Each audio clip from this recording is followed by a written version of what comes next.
I thought I'm going to die.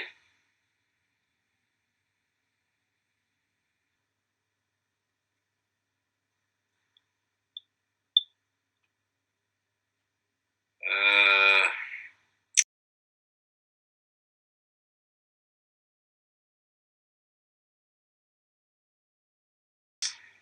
right, it's a long story. It's about the war between Vietnam and American when it finished in the 1975.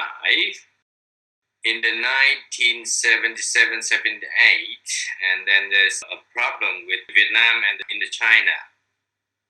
Then all the Chinese in Vietnam was excluded out of Vietnam. I would reckon it's 100,000 of Chinese which living in Vietnam left Vietnam that time. So among of them is our family as well. And we start the journey to China. I think it was 1978. Then I was 14 years old. So I just follow mom and dad and sister and brothers. So we travel the north to the China border, mostly on foot.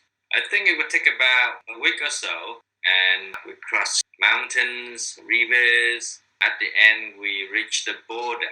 Then the Chinese government closed the border, won't let us through.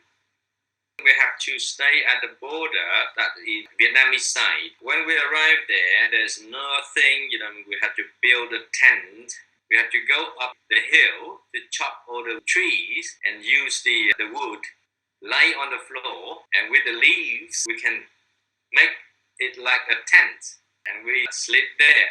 I mean, imagine you not sleep in the bed, you sleep in the pile of wood. There is no medication. Luckily that we have food at the border. It's supplied by the Chinese government. That's how we survive the whole month.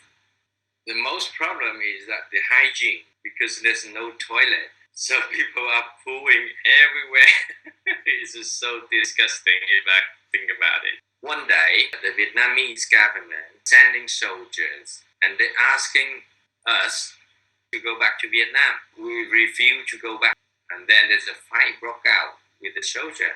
So we have to run for our life. I think, if I'm not wrong, one of my cousins died that time. At the end, we got through to China. We lived there about nearly 1 year. It's quite tough life there. That's why we decided to leave China, heading for Hong Kong.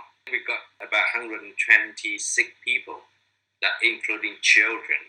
And we sold everything, and we found a sailing boat with no engine. So imagine a boat is quite very small, and that we put 126 people in it.